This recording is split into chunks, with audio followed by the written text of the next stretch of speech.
Assalamualaikum warahmatullahi wabarakatuh. Saya Dinda Mutiara, saya dari Matematika A dengan NIM 12 Hari ini saya akan mempresentasikan beberapa soal yang saya kerjakan pada UAS Daskro bagian 2.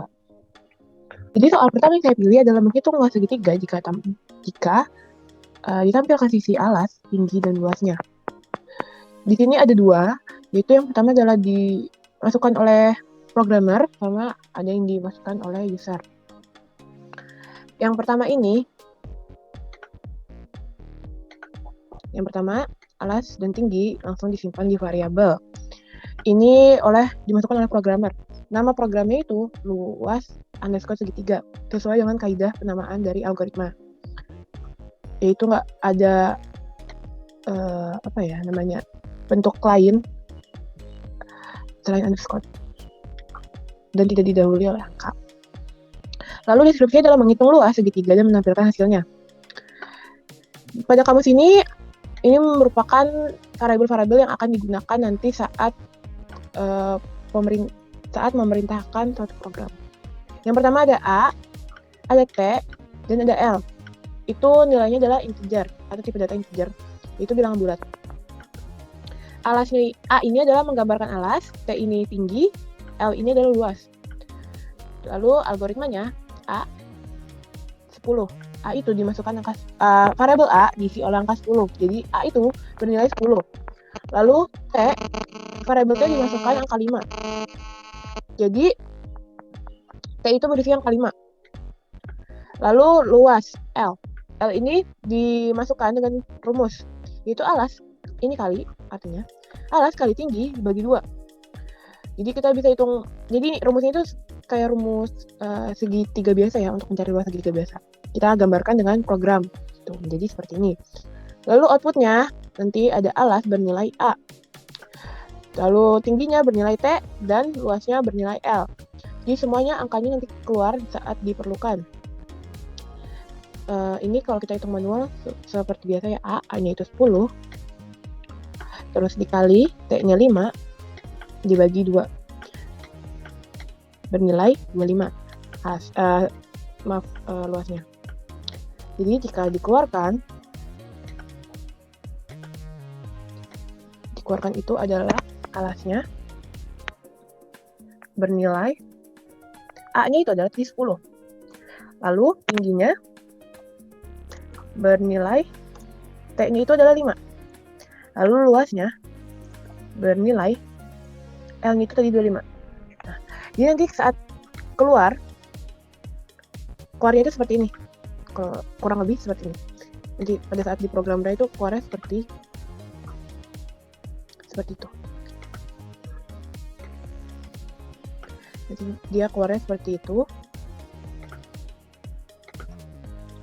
Jadi keluarnya seperti ini. Alas bernilai 10, tingginya bernilai 5, luasnya bernilai 25. Jadi di dalam tanda kutip ini nanti keluarnya itu adalah kata-kata. Lalu si A-nya ini itu berupa nilai dari yang tidak ada variabel jatuhnya. Oke, ini yang dari programmer ya. Selanjutnya itu ada dari user, alas dan tinggi diinput dari keyboard. Jadi itu nilai alas dan nilai tingginya itu dimasukkan dari user yang memasukkan nilainya. Pertama, sama seperti tadi, program luas underscore segitiga. Deskripsinya pun juga sama, menghitung luas segitiga dan menampilkan hasilnya. Di sini kamus yang digunakan juga sama, karena variabelnya memang yang diperlukan adalah sama untuk menghitung luas segitiga. Dan juga integer, bilangan bulat. Lalu algoritmanya, nah ini yang membedakan antara si programmer dan user. Saat nilai dimasukkan oleh programmer tadi, itu langsung berupa nilai dan langsung dimasukkan. Jadi nilainya sudah pasti dengan programmer gitu ya. Kalau dari user itu diinput nilai A. Nah, A-nya ini terserah dari user. Nanti baru kita menghitung oleh programnya. Input nilai A sebagai alas, input nilai T sebagai tinggi. Dan di variabel luas ini nanti dia ada rumus lagi seperti tadi, rumus luas segitiga yaitu alas kali tinggi dibagi 2. Nah, nanti akan dihitung oleh program ini secara pasti gitu ya. Nanti A-nya masuk, T-nya masuk jika diinput, lalu dibagi 2. Nah, untuk keluarnya juga sama, yaitu ada alasnya bernilai A. Karena kita belum tahu nilai pasti dari A ini berapa. Karena nanti akan diinput oleh si pengguna. Lalu ada tingginya bernilai T. Lalu ada luasnya bernilai L. Nanti keluarnya akan seperti ini. Kurang lebih seperti itu. Keluarnya akan seperti ini. Lalu, dia membedakan antara user dengan programmer. Jika programmer itu data langsung dimasukkan, lalu untuk user itu akan diinput oleh si pengguna atau user. Nanti program akan menghitung langsung data dari user tersebut.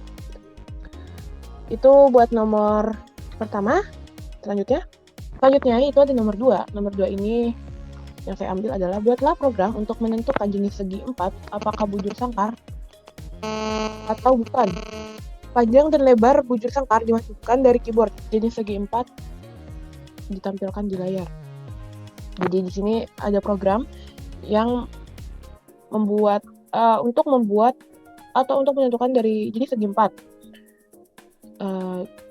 Dan panjang dan lebar dimasukkan dari keyboard berarti oleh pengguna atau user.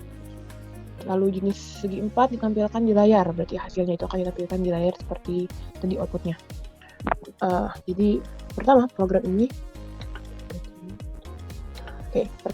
ini bernama program jenis SE, jenis underscore SE. SE-nya ini singkatan dari segi 4. Lanjut, keterangannya adalah menentukan jenis segi 4 apakah bujur sangkar atau bukan. Bagaimana sih cara membuktikan untuk ini tuh bujur sangkar atau tidak? Dan lebar bujur sangkar dimasukkan dari keyboard, jenis segi 4 ditampilkan di layar. Itu sebagai perintah atau deskripsinya. Kamusnya itu digunakan adalah panjang, variabel P, yaitu menggambarkan variabel panjang, variabel L itu variabel lebar, yang bernilai integer atau bilangan bulat. Lalu ada jenis di sini, variabel jenis. Variabel jenis itu berisi string atau kata-kata.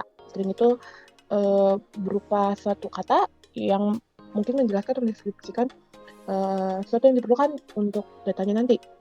Yaitu algoritma selanjutnya. Diinput nilai P-nya atau nilai panjangnya, tadi diinput nilai L-nya oleh pengguna juga. Dan di sini ada suatu perintah, yaitu if jika P sama dengan L, maka jenis dari bujur sangkar ini diisi oleh bujur sangkar. Else itu lainnya. Berarti kalau nilai P tidak sama dengan L, else itu jenisnya diisi oleh persegi panjang. Jadi ini udah to the point banget. Jadi kalau suatu segi 4 panjang dan lebarnya sama, itu bernilai, itu jenisnya adalah bujur sangkar. Kalau panjang dan lebar tidak sama, itu berarti jenisnya persegi panjang. Lalu di outputnya ini, jenis adalah seperti tadi, ini kata-kata yang akan keluar karena ada didahului oleh tanda kutip, atau di dalam tanda kutip itu tanda kutip itu berarti dia akan keluar sebagai kata yang di dalamnya. Berarti jenisnya, kita lihat outputnya itu berarti jenisnya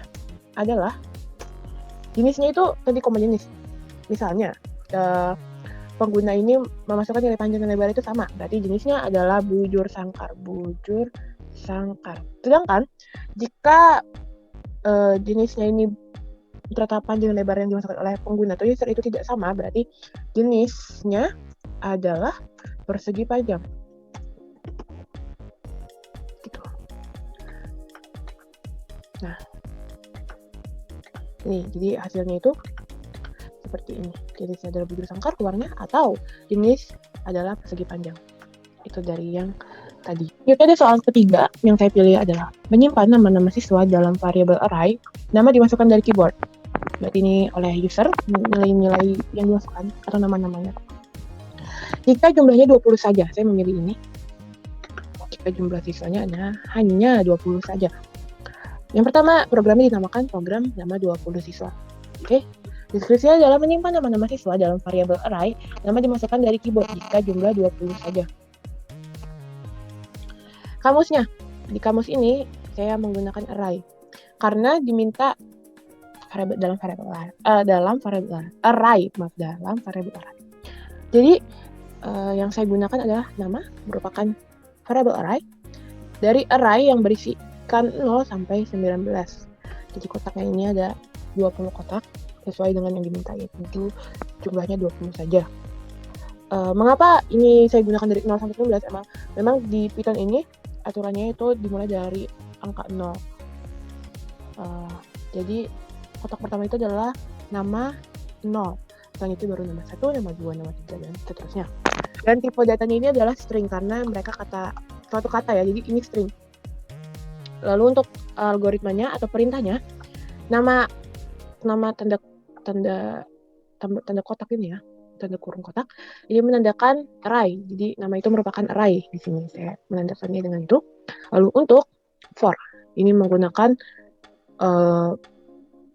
perintah for atau pengulangan.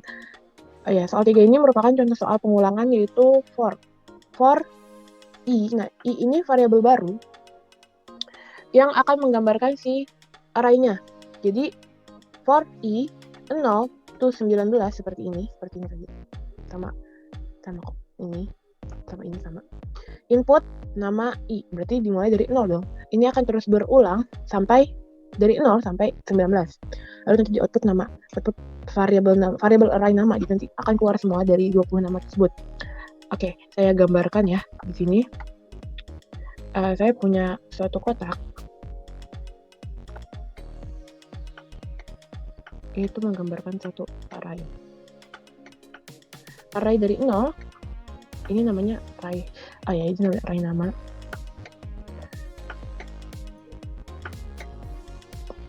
Ini namanya array nama dari 0 sampai 19.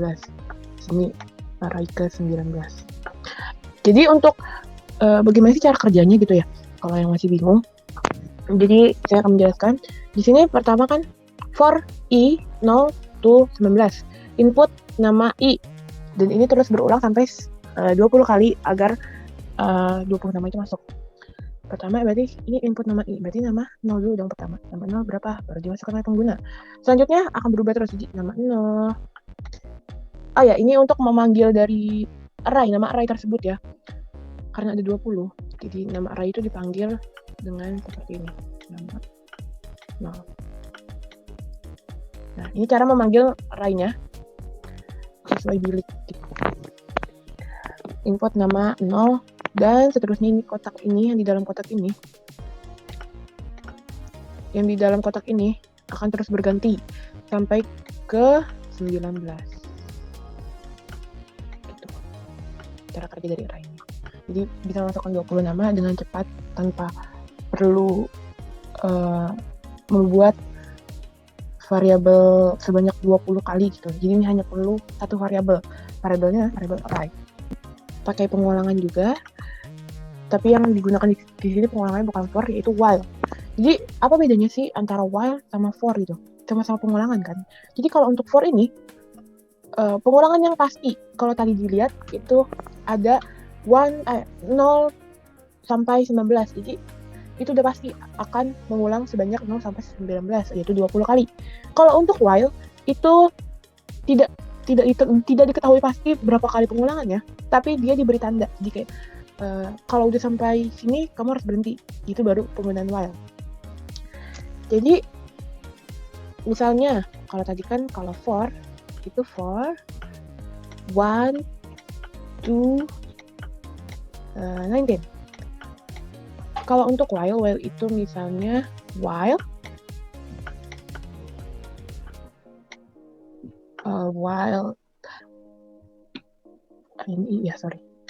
for i misalnya while i sama dengan 19. Misalnya gitu. Itu jadi bisa membedakannya. Jadi kalau for itu sudah pasti 12 kali gitu. Kalau untuk while misalnya i sama dengan 19. Gak tahu dia mulainya dari min 1 kah atau mungkin dari min 100, kita nggak ada yang tahu. Jadi itu contohnya. Pokoknya dia kalau di yang pertama sudah pasti 20 kali dari 0 sampai 19. 0 deh. Kok saya 1? 0 sampai 19 itu 20 kali. Kalau while i sama dengan 19, intinya mau berapa kali, mau cuma 2 kali, tapi intinya nanti nilai i-nya harus nilai 19 baru dia berhenti gitu. Selanjutnya saya akan menjawab soal ini. Jumlah siswa tidak diketahui jika entry adalah tanda as. Jadi ini untuk memasukkan nama nilai gitu. Nama siswa. Yang pertama yaitu nama programnya adalah tanda Z. Itu saya namakan seperti itu karena seperti keterangan yang lebih bisa oleh sampai ketemu Z berarti jadi saya namakan tanda Z. Deskripsi adalah menyimpan nama siswa dalam variabel array, nama dimasukkan dari keyboard, jumlah siswa tidak diketahui, akhir entry adalah tanda Z. Kamusnya itu seperti tadi, hanya memerlukan satu nilai atau satu variabel karena ini adalah array. Jadi nama variabel array-nya itu satu, yaitu nama.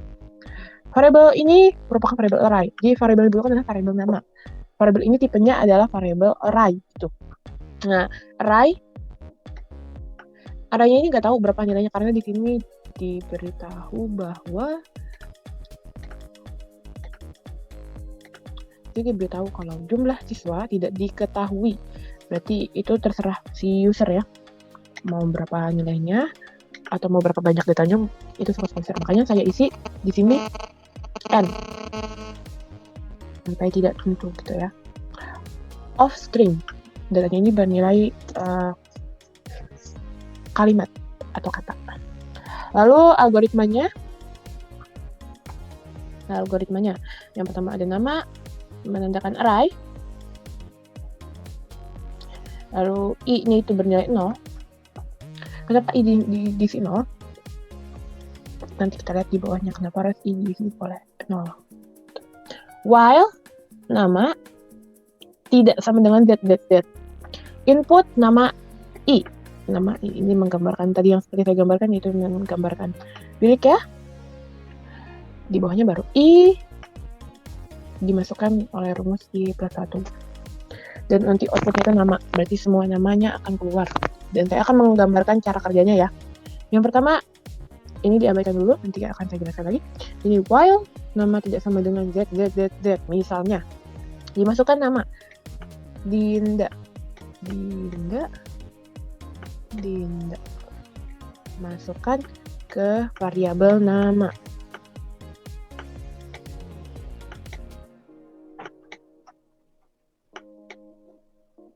Lalu nanti dari sini, berarti ini kan nama yang pertama 0 ya, berarti di sini i-nya 0 dulu yang pertama. Berarti nama 0 diisi oleh Dinda. Oke, kita gambarin aja ya. Nama 0 diisi oleh Dinda, di input terus dibalikan ke sini. Jadi dari ini kan sini, di input nama Dinda, dibalikin ke sini. Apakah nama itu tidak sama dengan ZZ? Kita benar. Kalau benar, itu dia akan turun ke bawah. Lanjutin lagi. Lanjutin ke sini nih. Aduh, maaf. Ternyata benar, ini bukan ZZ. Ternyata benar, ini bukan ZZ. Dibalik lagi ke bawah sini. Nanti i-nya ke sini. Nah, lalu i tadi bernilai 0. 0, ini i baru lagi 0, berarti 0 ditambah 1. Berarti nilainya sekarang 1. Gitu kan? Naik ke sini kan i1, set, misi di sini jadi i-nya nama 1 selanjutnya. Nama 1. Nama 1 ini diisi oleh misalnya siapa ya? Mutiara. Muti aja ya. Muti. Diisi oleh Muti. Lalu dibalikan kan naik ke sini. Berarti balik ke sini. Set. Itu benar nggak ZZ? Ternyata bukan ZZ gitu. Benar nggak dia tuh bukan ZZ? Ternyata benar dia bukan ZZ. Berarti kalau benar di sini. Set.